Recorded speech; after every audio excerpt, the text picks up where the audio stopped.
De plus, Dieudonné est le bouc émissaire, que sans forcément avoir compris le sens exact du propos qui lui est reproché, il ne faut quand même pas oublier la manière outrancière dont M. Valls, lors de l'université d'été en 2013, a incendié M. Dieudonné et M. Serac. Donc, la réaction de Dieudonné, elle est parfaitement justifiée.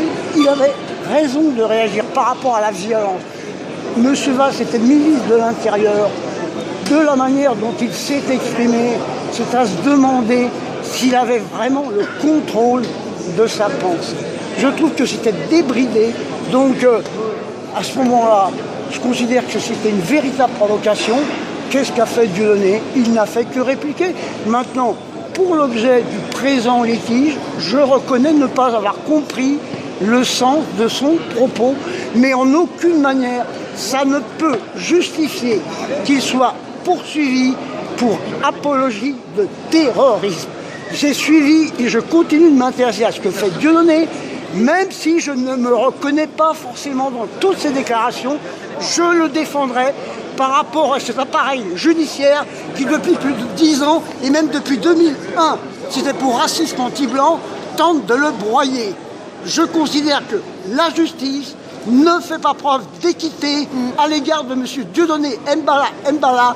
Et à ce titre, je suis solidaire avec lui, même si je ne partage pas, loin s'en faut, toujours ce qu'il peut dire. Et je reconnais qu'en l'espèce, je n'ai pas bien compris ce qu'il a voulu dire, mais rien ne justifie qu'il soit attrait, une fois de plus, devant une juridiction spéciale.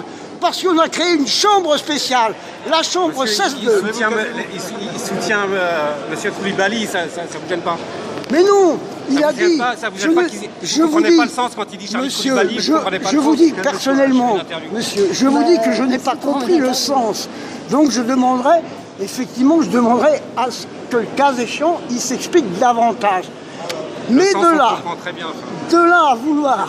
Mais non, monsieur, mais non, mais vous avez le droit de ne pas partager mon point de vue. Je demande simplement de respecter et ma sincérité et en effet... Vous avez manqué de respect, monsieur? Mais non. Bah là, oui, vous n'avez pas un avis neutre dans la question. Mais non, mais c'est lui, il n'a pas un avis neutre. On comprend très bien ce qu'il voulait dire en disant Charlie Koulibaly. Bah non, moi je suis désolée, il y a des états civils. Et alors, vous ne comprenez pas, moi je comprends très bien. S'il y a un monsieur qui s'appelle Charlie Koulibaly, et s'il y a un monsieur dans Je vous ai parlé, madame? Non. Bah si, dis donc, en tant que journaliste, vous feriez mieux de vous tenir à carreau, je trouve. Ah bon? Ouais. Oui, parce que vous informez, hein. Vous êtes censé informer, pas désinformer. Hein. C'est ce que vous faites d'ailleurs, à longueur de temps. Si vous avez votre avis, vous n'avez pas besoin d'être là, alors rentrez au bureau, faire d'autres papiers. Non mais bonjour l'opinion neutre, hein. Bonjour l'impartialité. Hein.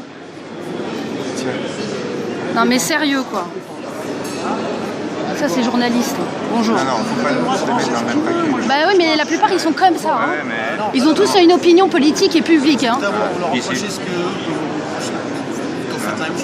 Bah non, mais nous on se prétend pas journaliste, nous. Hein. C'est tellement facile de se ranger du côté du pouvoir. Exactement.